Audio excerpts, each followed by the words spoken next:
2 കൊല്ലമായപ്പോഴേക്കന്നെ മടുത്ത് നമുക്ക്. അത്ര മതി. ജീവിച്ച് മരിക്കുന്നത് വരെ അവരോടുള്ള പ്രാർത്ഥനയും കടപ്പാടും വിടൂല.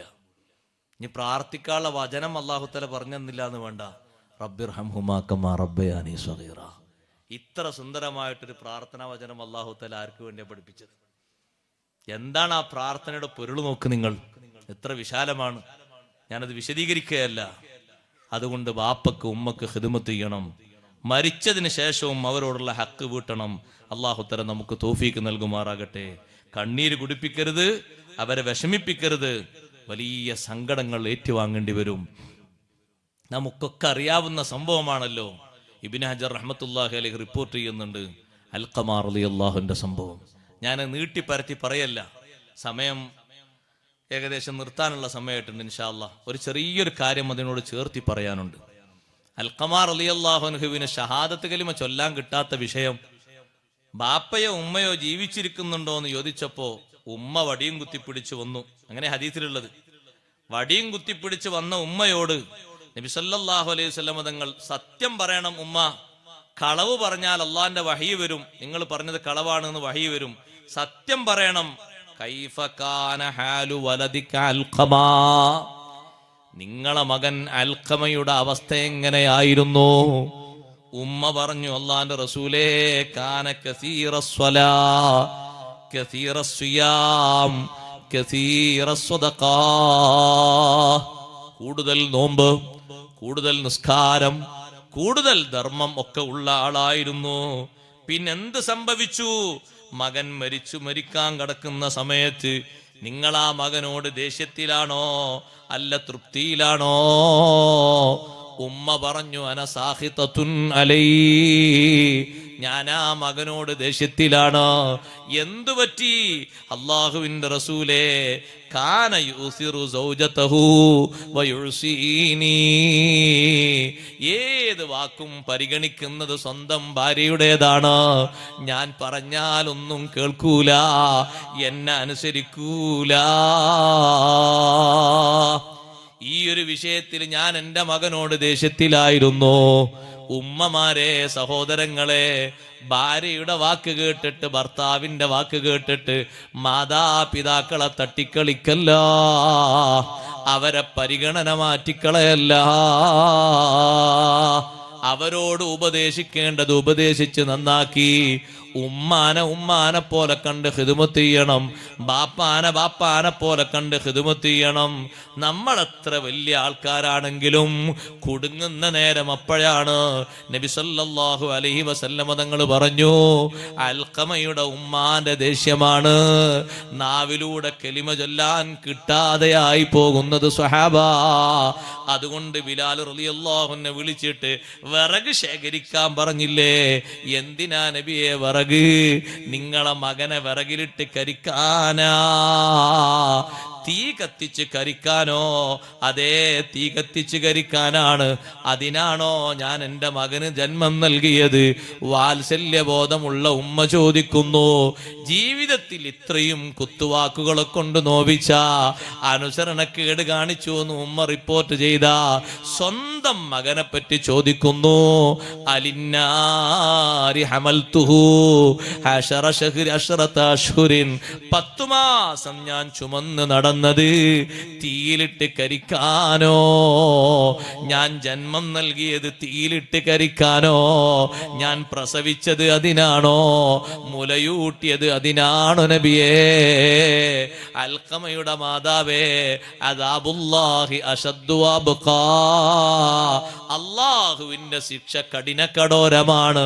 അത് ഈ കത്തുന്ന തീ പോലെയാകൂല.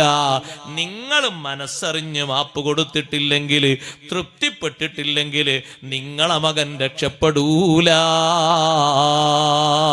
സ്വഹാബിയാണ് സഹോദരങ്ങളെ. നമ്മളെപ്പോലെ സാധാരണക്കാരിൽ സാധാരണക്കാരനല്ല, സ്വഹാബിയാണ്. ഏറ്റവും വലിയ ഗ്രേഡുള്ള മഹാന്മാര് സ്വഹാബിയെ വെല്ലുന്നവരാരാണ് ലോകത്ത്? അവരെ വെല്ലാൻ പറ്റിയൊരു ഔലിയാക്കളില്ലല്ലോ. അവരിൽപ്പെട്ട മഹാനല്ലേ അൽഖമ റളിയല്ലാഹു അൻഹു. നബി സല്ലല്ലാഹു അലൈഹി വസല്ലം തങ്ങൾ ഉമ്മയോട് പറയുന്നു, മനസ്സറിഞ്ഞ് തൃപ്തിപ്പെടുന്നില്ലെങ്കിൽ ലാ യന്തഫിഉ അൽഖമ ബി സ്വലാത്തിഹി വലാ ബി സിയാമിഹി വലാ ബി സദഖതിഹി മാ ദുംതി അലൈഹി സാഖിതാ. നിങ്ങൾ ദേഷ്യപ്പെടുന്ന കാലത്തോളം അൽഖമയുടെ നിസ്കാരവും നോമ്പും ഒന്നും ഫലം ചെയ്യൂല. ഉമ്മ പറഞ്ഞു, അല്ലാഹുവിന്റെ റസൂലേ, ഉഷ്ഹിദുല്ലാഹ തആല, ഞാൻ അല്ലാഹനെ സാക്ഷ്യപ്പെടുത്തുന്നു, അല്ലാഹന്റെ മലക്കുകളെ സാക്ഷ്യപ്പെടുത്തുന്നു, വമൻ ഹദറ മിനൽ മുസ്ലിമീൻ, ഇവിടെ പങ്കെടുത്ത മുസ്ലിങ്ങളെയൊക്കെ സാക്ഷ്യപ്പെടുത്തുന്നു, അന്നീ ഖദ് റളീതു, തൃപ്തിപ്പെട്ടിരിക്കുന്നു നബിയേ. ബിലാൽ റളിയല്ലാഹു അൻഹുവോട് പോയി നോക്കാൻ പറഞ്ഞു.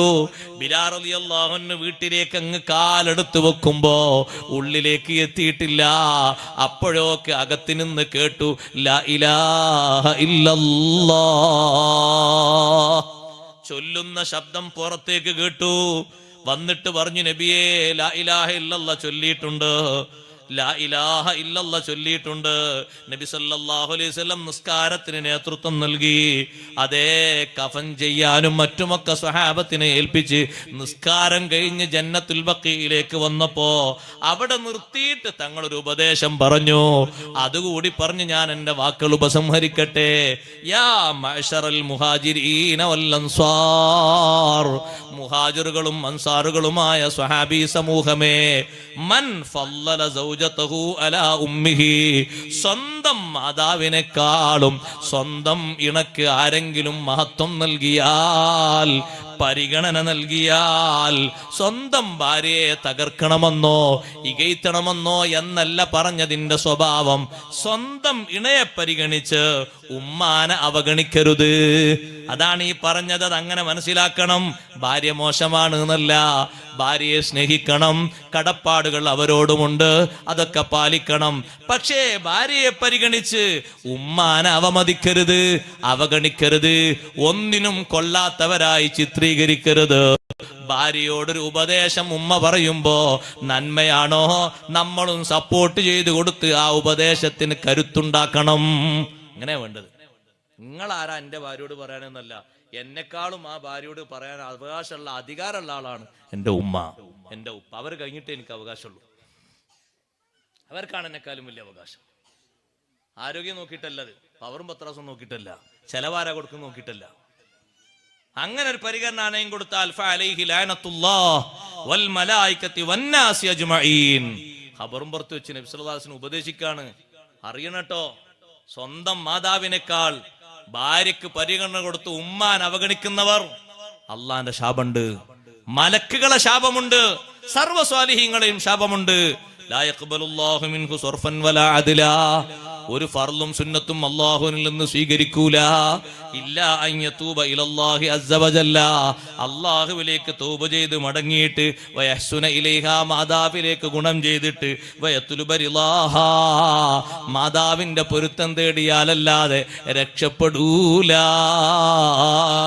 ഫരിളല്ലാഹി അസ്സ വജല്ല ഫീ റിളാഹാ വസുഖ്തുല്ലാഹി അസ്സ വജല്ല ഫീ സുഖ്തിഹാ. മാതാവിന്റെ പൊരുത്തത്തിലാണ് അള്ളാഹുവിന്റെ പൊരുത്തം. മാതാവിന്റെ കോപം, അള്ളാഹുവിന്റെ കോപം മാതാവിന്റെ കോപത്തിലാണ്. അവസാനം സഹാബത്തിന്റെ നിർദ്ദേശം ഉപദേശിച്ചതാണ്. ആ ഉപദേശം നമ്മളൊക്കെ സ്വീകരിച്ച് ജീവിതത്തിൽ നിധി പോലെ ഖനി പോലെ സൂക്ഷിക്കേണ്ട ബാപ്പ ഉമ്മമാരെ സൂക്ഷിക്കേണ്ടത് വരും സൂക്ഷിച്ച് ജീവിതം നന്നാക്കാൻ അല്ലാഹു തആല തൗഫീഖ് നൽകുമാറാകട്ടെ എന്ന് മാത്രം ഓർമ്മപ്പെടുത്തി ഞാൻ അവസാനിപ്പിക്കുന്നു. അല്ലാഹു നമ്മുടെ മജ്ലിസ്